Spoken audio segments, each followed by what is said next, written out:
Oh, welcome back to episode 2 of the Grand Adventures of Zulxochi. I am currently here in the Everysong Woods, where Blood Elf characters start.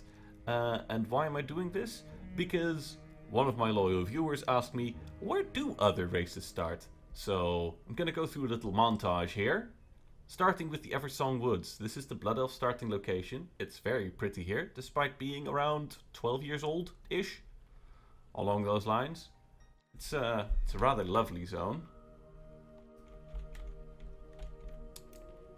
But I suppose if we're gonna do this proper montage style, let's quickly move on to the next location.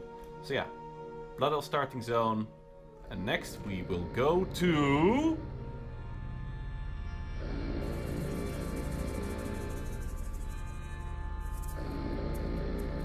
the Nighthold in Nightborn City.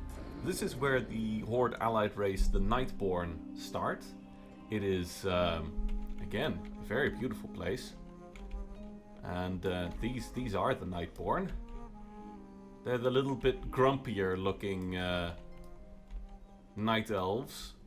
And they're also snootier. But can you blame them when they live in places like this as opposed to, well, hollowed out trees like a bunch of forest hippies? That's not true. Night elves also actually build structures out of stone.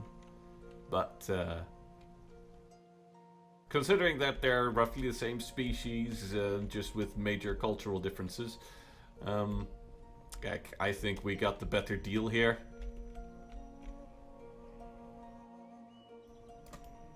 So yeah, then we shall move on to another example of a starting zone.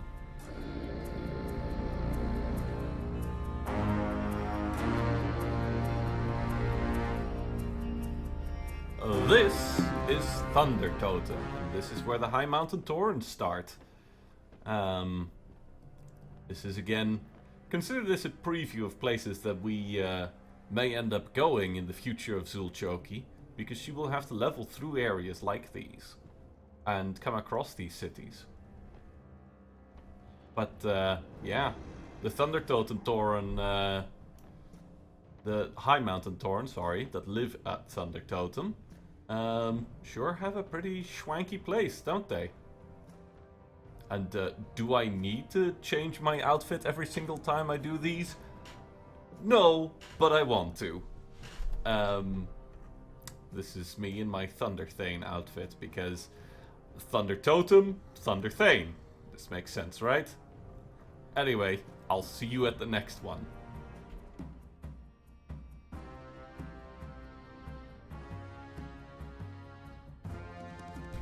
And welcome to the lovely green pastures of Mulgore. We are here overlooking the Tauren capital city and their starting zone, which are lovely green fields with Thunder Bluff in the background. These Taurens seem to have something with naming things Thunder something. Thunder Bluff and Thunder Totem. I think Thunder Totem looks a bit cooler, but to be fair, Thunder Totem was made using World of Warcraft assets and creators with over 10 years more experience, so not really a fair comparison, is it? Still, Thunder Bluff has its own sense of majesty about it. I'm gonna do a couple more, but I'm not gonna do an exhaustive list of all the starting locations. But let's keep going for now.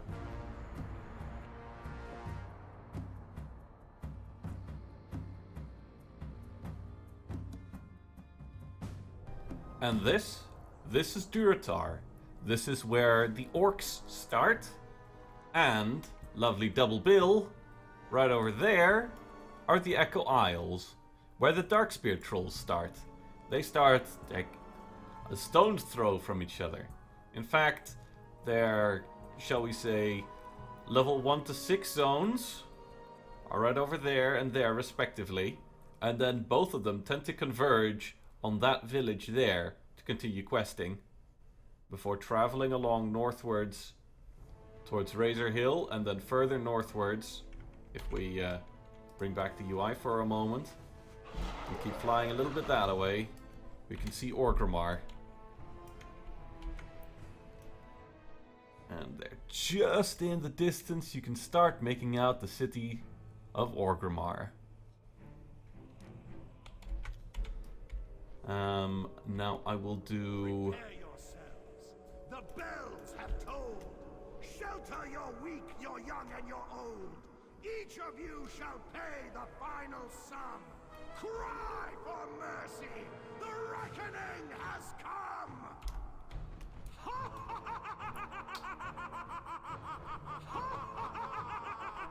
Yes, well, it's Halloween, so... Hello, Headless Horseman. He comes back every year, no matter how many times we kill him. It's almost like it's some kind of event. Anyway, with that amusing little aside, don't worry about these buildings burning down. He does this every couple of minutes. Where was I? Yeah, I think I'm gonna just go to the undead starting zone and leave it at that. I've covered most of the major prominent ones by now anyway. Wait, who am I forgetting? After I do the undead one, I'm still forgetting somebody. Oh yes, the goblins. Unfortunately, I can't go to the goblin starting zone. That's literally impossible. Unless you are a goblin, and then you start there, and, well... you can never go back after you finish the goblin starting zone. So, it's, but I can't show you on the map where they are. Hold on a second. Great Sea... the Maelstrom. Yes, the goblins start in Kazan, which I don't have on my map because Zulorg has never been there. But there's a goblin city, and then they escape Kazan because it explodes. The volcano erupts, and a giant dragon rains down death and destruction from above, and then they escape to the Lost Isles, which is also a volcano and also erupts. So yeah, that's why you don't go there. Anyway, I'll see you all back in the Tirisfal Glades. So, till then.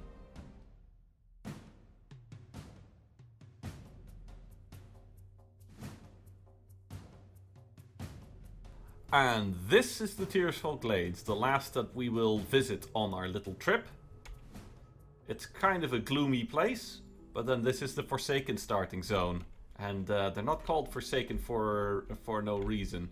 It's, they are a pretty gloomy bunch. So, no wonder that they have a little bit of a dark and gloomy outlook on life. Or rather, their afterlife. As they're all dead! Huh. The Zeppelin is out of order, so there's a portal. I wonder what that is. And portals are way more convenient than Zeppelins. Regardless. Oh yeah, there was one other starting race that I forgot. Which is the Mag'har Orcs. Where, again, like the Goblins... that's not really a thing.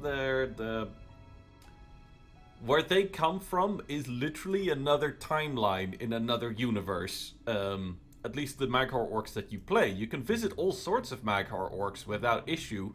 Both alternate universe ones and regular universe ones. By just traveling to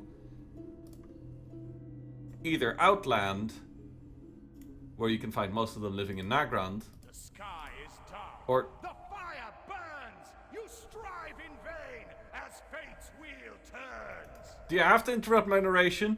Or Nagrand. Also Nagrand. Yeah, Draenor and Outland are different timeline versions of the same world. So yeah, there's also plenty of, well, actually there's plenty of Mag'har Orcs to be found all over this version. But in Outland, you mostly find them in Nagrand, a couple in Hellfire Peninsula, and there's some living in Blade's Edge.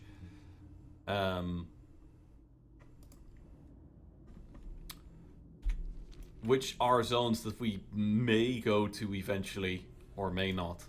Regardless, this concludes our little trip of all the starting zones for the Horde characters and races. There are two final ones that I will mention. If you make a Death Knight, you start here at Akaris the Ebon Hold. And it doesn't matter what race you are. If you start a Death Knight, this is where you start. And actually you start as a bad guy, specifically. You're not allied with the Alliance or the Horde. You're, in fact, aligned against the Alliance and the Horde. Then, if you start as a Demon Hunter... I have no idea on how to get there. But if you start as a Demon Hunter, you start on a Demon World. And, yeah, I don't think there is a way for me to get there on the map. Is there a way for me to get there on the map? I don't think there is. No? No, I don't think there is. Yeah, you start on a completely different world. The town still burns. A cleansing fire. Time is short. I'll soon retire. I mean, I don't think you will, but regardless, shut the hell up, headless horseman. I do appreciate the rhymes, though. Regardless, I'll see you back on Zulxochi for the actual episode. I think I'll actually do this as a, let's call it a 1.5. Just a little showcase of different environments. Yeah, it's so dark and foggy here that you can't really make out of it, but make much out. But I think you get the idea. Anyway, I'll see you in the actual episode. Boop.